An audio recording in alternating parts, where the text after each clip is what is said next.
আজকে রাত ঠিক 10টায় বাংলা মোটরে জাতীয় নাগরিক পার্টি এনসিপির যে কার্যালয় আছে সেটির সামনে থেকে একটি বিক্ষোভ সমাবেশ বের হয় অল্প সময়ের জন্য। এরপর সেখান থেকে একটি বিক্ষোভ মিছিল বের করা হয়। উদ্দেশ্য একটাই যে আজকে সন্ধ্যায় মুখ্য সংগঠক হাসনাত আবদুল্লাহর ওপর হামলা হয় এবং সেই হামলার প্রতিবাদেই তারা আসলে এই বিক্ষোভ সমাবেশটি তারা বের করে। এখন পর্যন্ত এটি ইন্টারকন্টিনেন্টাল পার হয়ে শাহবাগের দিকে অগ্রসর হয়েছে। এখানে যারা ছিল সবারই আসলে একটাই দাবি যে তারা চান যে যেই ধরনের ন্যাক্কারজনক হামলাটি হয়েছে নাগরিক পার্টির মুখ্য সংগঠক যেখানে নিরাপদ নয় সেখানে যারা এই হামলায় জড়িত তাদের দ্রুততম সময়ের মধ্যে তাদেরকে গ্রেপ্তারের পাশাপাশি জড়িতদের সুনির্দিষ্টভাবে চিহ্নিত করে এর এমন দৃষ্টান্ত স্থাপন করা যাতে কেউ নাগরিক পার্টি নয় শুধু কোনো রাজনৈতিক দলের নেতাকর্মীর ওপর হামলার দুঃসাহস কেউ না দেখায়, এরকম দাবিগুলো তারা বারবার আমাদের সামনে তুলে ধরছে এবং স্লোগানে প্রকম্পিত হচ্ছে যে মিছিল, সেই মিছিলটি এই যে এই এনসিপির এই মিছিল ছাড়াও কিন্তু আজকে যখনই হামলার ঘটনা ঘটেছে এনসিপির যত শাখা রয়েছে, যত কমিটি রয়েছে বেশিরভাগই কিন্তু রাস্তায় নেমেছে এবং তারা এই প্রতিবাদ জানিয়েছে। এর আগেও আমরা দেখেছি হাসনাত আবদুল্লাহর ওপর একাধিক হামলা হয়েছে, যাত্রাবাড়িতে হামলার ঘটনা ঘটেছে, চট্টগ্রামে হামলার ঘটনা ঘটেছে, সার্জিসের ওপর হামলার ঘটনা ঘটেছে।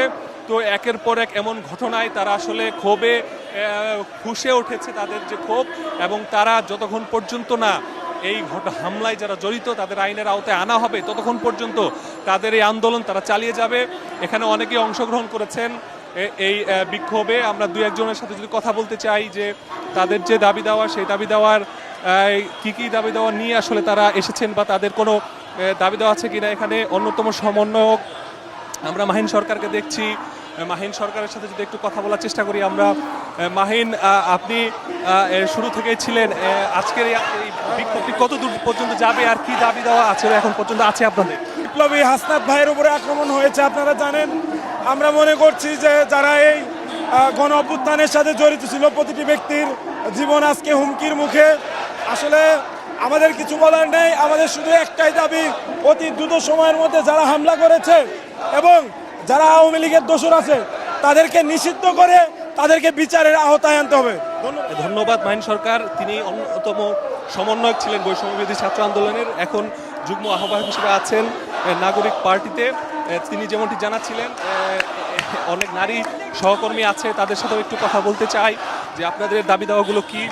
আপু, একটু বলবেন আজকে আপনাদের দাবিগুলো কি এবং কোনো আলটিমেটাম দিচ্ছেন? দাবি যারা হাসনাতের উপর হামলা করেছে অতি দ্রুত তাদের শাস্তির আওতায় আনা হোক, এটাই দাবি। আওয়ামী লীগকে নিষিদ্ধকরণ করতে হবে অতি দ্রুত, নয়তো গৃহযুদ্ধ লেগে যাবে। যেমনটি শুনছিলেন একজন নারী সহযোদ্ধাও এমনটি বলছিলেন যে তাদের একটাই দাবি, হাসনাতের হামলার উপর যারা জড়িত, হামলার সাথে যারা জড়িত তাদেরকে দৃষ্টান্তমূলক শাস্তির আওতায় আনা হবে। এবং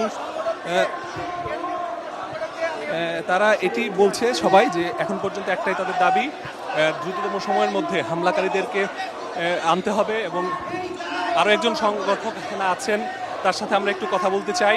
এই যে আজকে আপনারা যেই দাবি দেওয়াগুলো নিয়ে এসছেন, আজকে একটু বলবেন যে আসলে কখন থেকে আপনাদের কর্মসূচি শুরু হলো এবং কতক্ষণ চলবে বা কি দাবি আছে আপনাদের? আচ্ছা, আপনারা জানেন যে এই হামলাটা আসলে নতুন না, এটা পরিকল্পিত এবং সিরিজ হামলা। আপনারা দেখছেন যে সারা বাংলাদেশে বিভিন্ন জায়গায় আমাদের এই জুলাই যোদ্ধাদের উপরে হামলা হচ্ছে, তাদের ফ্যামিলি মেম্বারদের উপরে হামলা হচ্ছে। শুধু তাই নয়, শহীদদের কবর পর্যন্ত ভাঙচুর করা হচ্ছে। সুতরাং আমরা এর সুষ্ঠু বিচার চাই এবং ইন্টারিমকে কঠোর থেকে কঠোরতর পদক্ষেপ নিয়ে দেওয়ার জন্য আমরা দাবি জানাচ্ছি। কারণ হচ্ছে যে এই কাজগুলো তারাই করছে যারা নাকি স্বৈরাচারের দোষর এবং যারা এই দলের কোনো কাঠামোগত পরিবর্তন চায় না, যারা এই মৌলিক কোনো পরিবর্তন চায় না।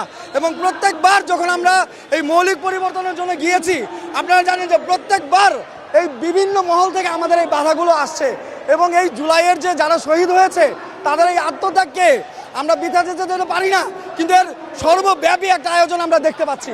এজন্যই আজকে আমাদের প্রতিবাদ এবং এর সুষ্ঠু তদন্ত এবং যত দ্রুত সম্ভব দোষীদের শাস্তির ব্যবস্থা করতে হবে। ধন্যবাদ আপনাকে। যেমনটি শুনছিলেন যে এখানে যারা আন্দোলনে অংশগ্রহণ করেছে তাদের প্রত্যেকেরই সর্বপ্রথম যে দাবিটি সেটি হচ্ছে যে হাসনাতের উপর হামলায় যারা জড়িত তাদেরকে খুঁজে বের করতে হবে।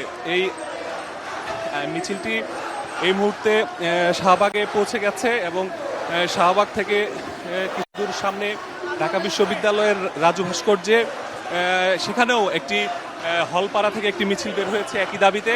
তারা হলপাড়া থেকে মিছিল বের করে রাজু ভাস্কর্যের সামনে জড়ো হয়েছে এবং এই মিছিলটিও সেদিকে যাচ্ছে কিনা সেটি এখন অল্প সময়ের মধ্যে আমরা জানতে পারবো। এছাড়া তাদের এই বিক্ষোভ মিছিল চলবে। এই বিক্ষোভ মিছিলের মাধ্যমে প্রত্যেককেই এই দাবিগুলো জানাচ্ছে যে শুধু হাসনাত আব্দুল্লাহ নয়, হাসনাত আব্দুল্লাহর উপর হামলার মাধ্যমে এটি পরিষ্কার হয়েছে যে যারাই এই আন্দোলনে অংশগ্রহণ করেছিল, গণ অভ্যুত্থানে অংশগ্রহণ করেছিল, প্রত্যেকেই এখন অনিরাপদ।